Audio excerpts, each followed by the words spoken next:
పాటు కేశవరాజు బ్రాహ్మణి పెద్ద బొట్లు మాత్రమైనా దుర్బుద్ధులు పుట్టించిండు. ఆ బ్రాహ్మణుడు మాత్రమైనా వాళ్ళకు మాత్రం అదే వాళ్ళ కడుపులో వచ్చి ఎప్పుడు మాత్రం అయితే నీలమాదేవి వద్ద ఉన్నది. మాత్రమైనా కాలం అయితే కానీ కళ వస్తుందంటే మీకు మాత్రమైన కలగంగా దేశానికి మాత్రమైనా వాళ్ళు లింగం లేని భయగాళ్ళు వస్తారు. లింగం లేని భయగాళ్ళు మాత్రమైన కలగంగా దేశంలో అడుగు పెడితే మొత్తం మాత్రమే కాలుతుంది కూలుతుంది.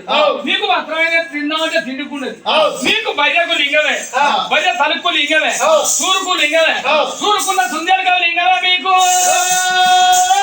మరి లింగం లేని భయగాళ్ళు మాత్రమైనా మీ కలగంగా దేశంలో అడుగు పెడతారు అనగానే అప్పుడు మాత్రమైన కలగంగా రాజులు లేచిరే దేశం అన్నారు కదా.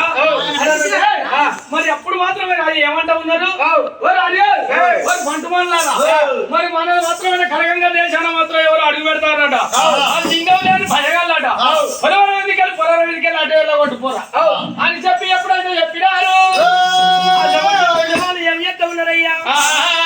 నీలమాదేవి 6 కుమారులు తీసుకొని నీలమాదేవి మాత్రం అయితే కొల్లపరి పట్టణం ఎట్లా దబ్బరపు దూరం వచ్చింది. దబ్బరపు దూరం రాగానే అన్నల మగము చూస్తా ఉన్నది, తమ్ముల మగము చూస్తా ఉన్నది. ఎప్పుడు మాత్రమే నీలమాదేవి ఎప్పుడు మగము చూసిందో మెడల మీద కట్టేసి ఆ పడ్డ వాళ్ళ మాత్రం అది 7 పొలివాళ్ళు ఎల్లగొడతా ఉన్నదైనా 7 పొలివాళ్ళు ఎల్లగొడతా అంటే నీలమాదేవి అన్నల మగము చూసుకుంటా, తన మగము చూసుకుంటా, కులం పోసుకుంటా మాత్రమే నీలమాదేవిని ఎట్లా ఎల్లగొట్టారు. కారణం పడి ఎట్లా పోతాడు నీలమాదేవి మాత్రమైనా రైతు మాత్రం ఒట్టి వాకు తింటాంది, దూపైతే మాత్రం పచ్చి వాకు తింటాంది. కారణం పడిలో మాత్రం 7 పెండలు 7 కమ్మలు వేసుకొని కాయగడ్డలైనా రామ రామ కనిపిస్తుందేమి రాము రాము నీలమ్మాదేవి అయినా రాము రాము